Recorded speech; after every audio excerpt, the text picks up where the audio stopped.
ابو ہریرہ رضی اللہ تعالیٰ عنہ سے مروی ہے، اللہ کے نبی صلی اللہ علیہ وسلم بیان فرماتے ہیں، الا ادلکم علی ما یمحو اللہ بہ الخطایا ویرفع بہ الدرجات،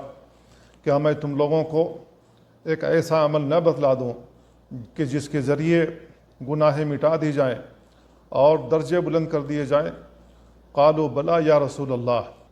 تو صحابہ کرام نے کہا اے اللہ کے رسول کیوں نہیں، ضرور بتلائیے۔ آپ نے بیان فرمایا اسباغ الوضوء علی المکارہ، ناپسندیدگی کے باوجود عمدہ طریقے سے وضو کرنا، وکثرت الخطا الی المساجد، اور مسجد جاتے ہوئے زیادہ قدموں کا پڑھنا، وانتظار الصلاۃ بعد الصلاۃ، ایک نماز کے بعد دوسری نماز کا انتظار کرنا، فذالکم الرباط فذالکم الرباط، تو یہ ایسا ہے جیسے کہ سرحدوں پر گھوڑے باندھنا۔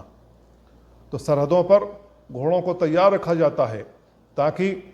دشمنوں کا کسی بھی وقت اچانک حملہ ہو جائے تو یہ گھوڑے تیار ملے اور فوری طور پر ان کو پیچھے ڈھکیل دیا جائے یا اپنی حفاظت کر لی جائے۔ اس کو امام مسلم نے روایت کیا ہے۔ تو اس حدیث پر آپ غور کریں، اللہ کے نبی صلی اللہ علیہ وسلم اپنی امت کو، اپنے صحابہ کرام کو ہر وہ بات بتلا دیتے تھے جس میں ان لوگوں کا کوئی فائدہ ہو، ان لوگوں کے لیے کوئی ثواب ہو،